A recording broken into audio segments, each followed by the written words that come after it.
இனிய நண்பர் யுகி சேது அவர்களே, இனிய நண்பர் சுரேஷ் சந்திரா அவர்களே, டார்லிங் நாசர், பத்திரிகை நண்பர்களே, படத்தின் தயாரிப்பாளர் ராஜு அவர்களே, உத்ரா ப்ரொடக்ஷன் டிஸ்ட்ரிபியூட்டர் அவர்களே, இயக்குனர் திலீப் குமார் மற்றும் இயக்குநர்களே, நடிகர் நடிகைகளே,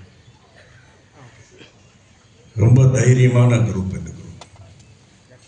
கர்நாடகாவிலிருந்து தமிழ் சினிமாவை நம்பி வந்திருக்கீங்க. கண்டிப்பாக தமிழ் சினிமா உங்களை கைவிட. ஏன்னா வந்தாரை வாழ வைக்கும் தமிழகம் எப்படின்னா, தமிழ்நாட்டை நம்பி வந்த சக்சஸ் தான். நான் நடித்த ஃபர்ஸ்ட் படமே கன்னட படம் ரீமேக். கதாசங்கமான பொட்டனா கணக்கால் அவர்கள் வந்து டைரக்ட் பண்ண படத்தில் ஒரு பார்ட் முனித்தாயின்னு ஒரு பார்ட். அதில் ரஜினி சார் வந்து வில்லனாக நடிச்சிருப்பார். அதில் உமேஷ்னு ஒருத்தர் நடிச்சிருப்பார். அந்த ரோல் தான் நான் நடித்தேன். அந்த படத்தை ஃபஸ்ட்டு ஷோ நான் பார்த்த தியேட்டர் இந்த தியேட்டர் தான். கமலா தேட்டர் கைகளுக்கு நான் வந்து இங்கே பார்த்தேன். ஸோ இந்த டைம்லாம் ரொம்ப கம்மியாக இருக்குன்னாங்க. இந்த படம் வந்து ஒரு 5 பார்ட் எடுத்திருக்காங்க இல்லையா, வவல்ஸ் 5 பார்ட்னர். அதில் ஒரு பார்ட்டில் நான் ஆக்ட். இந்த படத்தை வந்து நான் ரிக்வஸ்ட் பண்ணுறேன் இந்த ப்ரொடியூசர்கிட்டையும் டிஸ்ட்ரிபியூட்டர்கிட்டையும், part 1, part 2, part 3, part 4, part 5 இதை எடுத்தே ஆக வேண்டும். ஏன்னு கேட்டிங்கன்னா, பஞ்சபூதங்கள்னுவாங்க இல்லையா, அதில் சரங்கை ஒளியில் வரும் பஞ்சபூதங்களும் முகவடிவாகுன்ற மாதிரி இந்த வவல்ஸுடைய ஃபுல்ஃபில்மெண்ட் வந்து நீங்கள் 5 படம் நீங்கள் எடுத்தே ஆகும். எடுத்தால் கண்டிப்பாக ரசிப்பாங்க. ஏன்னா இதில் வந்து ஃபஸ்ட்டு வந்து இப்போ டச் பண்ணது எல்லாமே லவ். ஸோ இது மாதிரி நீங்கள் வந்து ஒவ்வொரு விஷயத்தையும் நீங்கள் டச் பண்ணி, ஆனால் அதில் ஒரே விஷயம் ஞாபகம் வச்சுங்க, எல்லா டேரக்டர் சொல்கிறேன், இதே ஆர்டிஸ்ட்டை தான் போடுறோம், எங்களை போடலன்னா கூட பரவாயில்ல. ஏன்னு கேட்டிங்கன்னா இவங்க இதை நம்பி வந்திருக்காங்க. ஏன்னா ஒன்றும் ஞாபகம் வச்சுங்க, உலக ரசிகர்களிலே தமிழ்நாட்டு ரசிகர்கள் மாதிரி வரவே வராது. ஏன்னா கரெக்டாக ரசிப்பாங்க தமிழ்நாட்டு.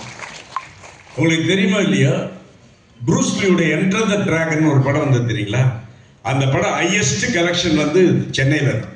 ஒரு வருஷம் ஓடிச்சு. ஏன்னா நம்ம ஊரில் வந்து ரசிக்கிறத வந்து அவ்வளோ அழகாக ரசிப்பாங்க.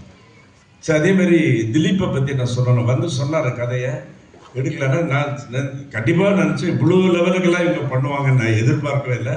ரொம்ப பயங்கரமான என் லாங்குவேஜ் சொன்னால் இந்த குரூப்பை ஒரு கில்ஃபாசியான குரூப். இவருக்கு பண்ணுறது வந்து ரொம்ப நேக்காக பேசுகிறாங்க என்கிட்ட.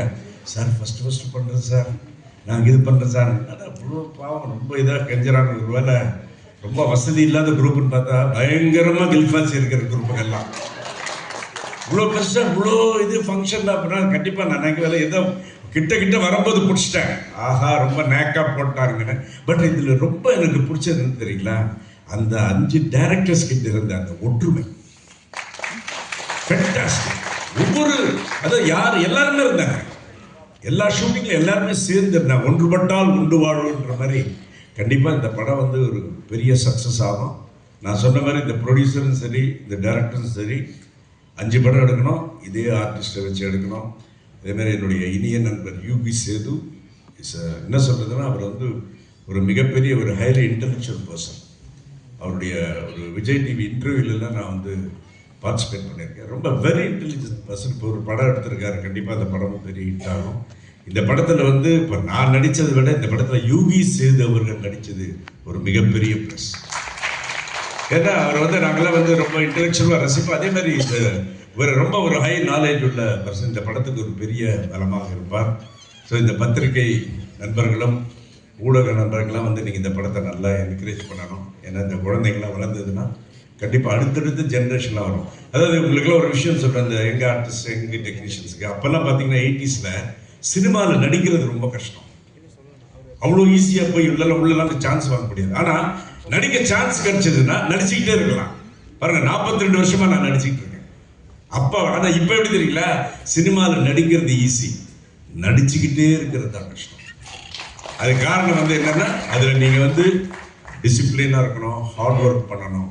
இதெல்லாம் பண்ணால் கண்டிப்பாக வெற்றி நிச்சயம்.